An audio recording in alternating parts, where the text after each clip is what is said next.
Hi guys! Welcome back to another month of Lit Chicks. This was a very long month compared to February. Yeah, I feel like I haven't been here in like 3 years. I know, I'm like, don't we have to do a video?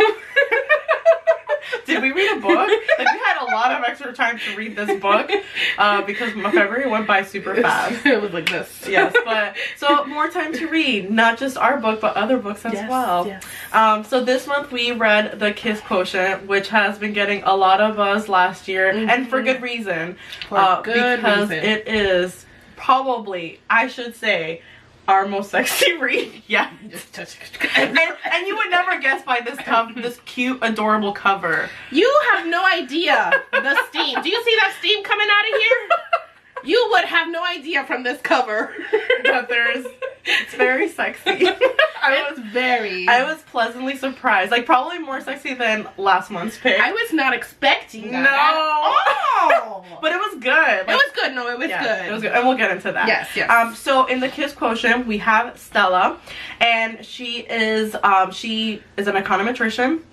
She's super smart, works at this office where she comes up with these algorithms for like potential shoppers, like super basically smart things that make us go to Target and buy stuff. Yes. Just in summary. Yes. And so, but on something that is very apparent throughout the book is that she has Asperger's. Yes. So she's on the autism spectrum, so she does talk about that a lot, you know, how it affects her life and how it doesn't affect her life as well. But she's a normal person. She goes on through her life. The only time that it really affects her is just kind of some sort of relationship. So socially, you know, her mother is ready for her to pop out the babies. Her mom is one of those moms that's like, I can't wait for you to get married. Yeah. I need grandchildren. Yeah, like, you know, get out there. We know how that is. We get it. So was like, man, how am I gonna do this? How can I learn how to have a relationship and have babies? Because she's super turned off by, you know, people. My gosh. You know, honestly, things that we're all turned off by, guys. Yes. All those things that intimidate us when we go out there, if we do speed dating or regular one-on-one dating, or even going out to the movie theater hoping to bump into somebody, all that stuff gives her anxiety because she's just been taught her whole life, like, you always say the wrong things, don't speak. So she doesn't want to put herself out in those situations. She's like scarred in a way. Yes. No, definitely. And then even then, like, guys are just...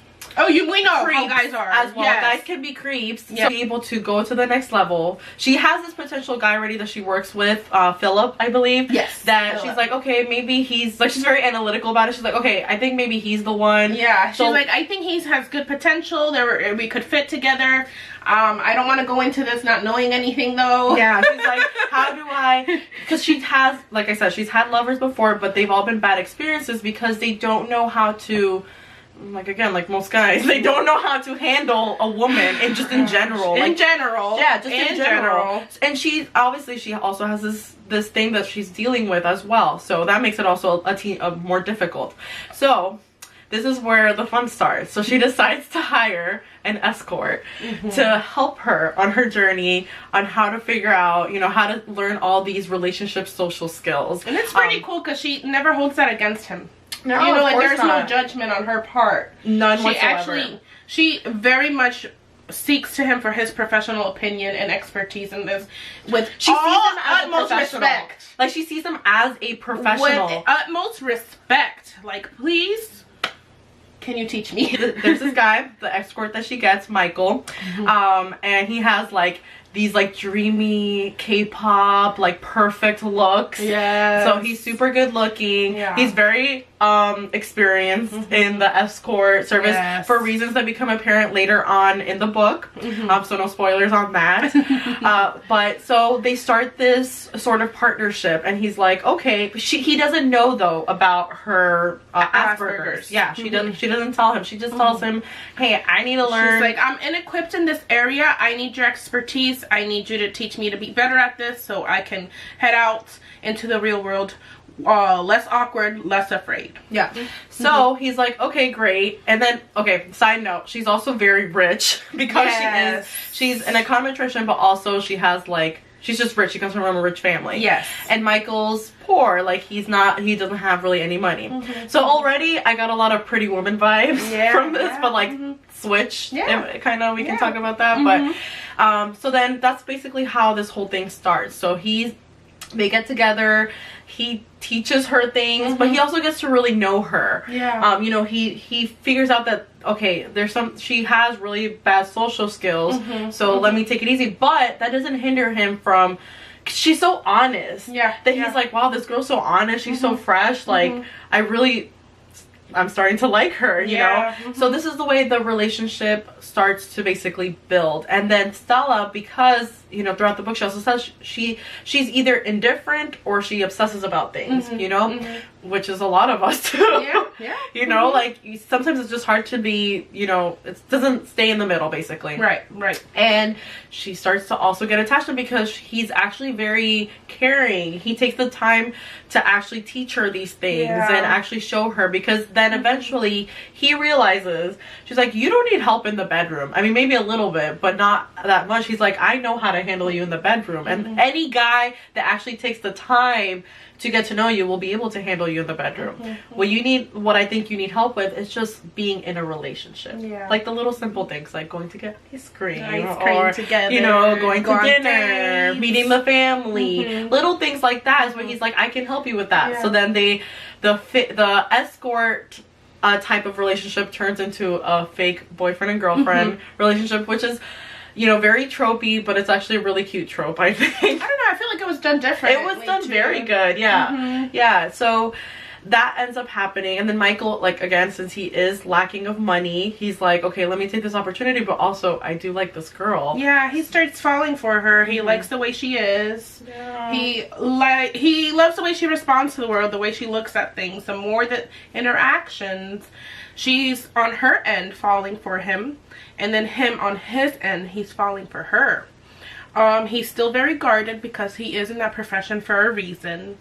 And she is still very much aware that it's a business relationship. So they're still guarded on each other's end, but then they have the conflicting, like, they're still falling for each other at the same time. He, like, likes to harness the way that he likes her to take control. You know, one of the first interactions that they have at night, the very first night, he's like, Stella, you call the shots here. He's like, this is your rodeo. You call the shots. It's going to go your way. What do you want? And it's like every relationship should have that. You know? Like, no, exactly. Where, you know, both couples should always be like, it's your call, you know? Take turns, however you want to do it. But I found that statement very powerful because where she's lacking in intimacy and social relationships, a lot of us women, we're afraid of that too. When we enter a relationship, when we go into a room full of people, we feel awkward. When it comes to intimacy, we're afraid to bear it all and to experience it all. So her setbacks are my setbacks. And even though she may be on Asperger's, I saw no difference between that fear of like, oh my god, am I doing this right? That vulnerability. Oh my god, you know, what's the next step? I don't know where to touch him. I don't know where he should touch me. So, you know, I saw no difference between her and I. And that was really powerful and eye-opening on my behalf. Okay, so sexy factor. Girl, that is a 5! Bro, like, this book gets into details about things. Super detailed. Like, some of the things that Michael said, I was like, Michael. I blushed. So, like, this fake blush was real. Girl. No, like, me too. And I can handle the raunch. You know me. I was just like, Michael. Woo. Yeah. Woo. And, I mean, Stella too. Like, Stella was feeling herself. Yeah. Well, he brought it out of her. Yeah, he brought it out of her. And she was like, oh my god. Like, I'm thinking about some of the scenes. But the thing is, they weren't awkward. Does that make sense? Like, you know how, like, some books, like, the sex scenes, they're like, kind of, like, they're like, okay, they're having sex, okay, bye. Yeah. This one, like, it was like I wanted to read every single I don't want to miss a detail. No, and the thing is, like, it was like a mixture of, like, okay, it was getting sexy, it was getting raunchy, but then it was, like, funny too, because then Stella was like, should I check this off the list? do I have time to mark a check here? And Michael's like, what? Alright, so masculinity factor? Masculinity. Okay, so Michael, the main guy, he is a nice balance of everything. So yes, he's not a total douche and he's not a total wimp. You know, he's right in the middle. His setbacks were very, I don't know, justifiable because he felt not worthy. It was his setbacks were external. Does that make sense? Like, everything was like things that happen externally, like nothing within him. Yeah. You know, because there's like guys that are great, but then inside they're like, okay, like they're kind of possessive, they're kind of this. But with him, like, a lot of the stuff that he went through was because of things that happened to him. He had no control over it. Yeah. So I think the reason why he was in that profession. Exactly, the reason why he was in that profession. Because that profession, you know. What do you think? You think like, oh, he just likes sex. He likes this. He likes sex, so of course he's going to be a professional in it. But it wasn't that reason at all. Like, he just, I mean, he does like sex. But he does. He's good at it. He's good at it, you know. And he has like a lot of like women that are like obsessed with him and stuff like that. Yes. But he did it for reasons that will become known if you read the book. You know, but he movie rating. Oh, this is a rated R. TVMA. TV mature if it was on Netflix. This is a TVMA, child. TVMA. I mean, it's a cute, like, it is adorable. Like, it's definitely a cute read, but because of the sexual nature of this book, it is definitely rated R. Yes. Yes. Like, I would not recommend. I would not go see this movie with my mom. Oh, hell no. Hell no. Unless your mom and you talk about these things. Yeah, if you're comfortable already with your mom, then go ahead. But I would not. I would be like, Red. No. Oh my gosh. I'd walk out and be like, wait, Mom, we bought the wrong ticket. Let's go. Oh, I'm just kidding. We're going to go see Winnie the Pooh right now. Or something, I don't know. Yeah, definitely rated R. Yes. Just an FYI. Any quotes? Anything you want to share? Well, you know, we shared our thoughts all throughout this. I know. Really wordy. You know how we feel. You can tell we love the book. Really, something you could take away from this is that you're okay. You are fine however it is, the way that you are. And when love is around the corner, it's gonna find you no matter what. You're gonna be fine. You're gonna find love. If you're looking for it, you're gonna find it. You're gonna find love. Like, no matter the situation, no matter your experience, no matter. You're gonna find that person that's gonna like every little bit and piece of you, not want to change you. And you won't want to compromise that. Yeah. So what quote did you want to share? Okay, so I'm actually gonna touch up on this because I like every romance, right? There's a fallout. So she kind of starts to question herself, and she's like, you know, because of her Asperger's, she likes everything a certain way every day, her pattern. So she tries to unbreak the way she is. She tries to do a makeover, okay? But then she comes to this realization, like you had mentioned. Okay, so it starts, this crusade to fix herself was ending right now. She wasn't broken. She saw and interacted with the world in a different way, but that was her.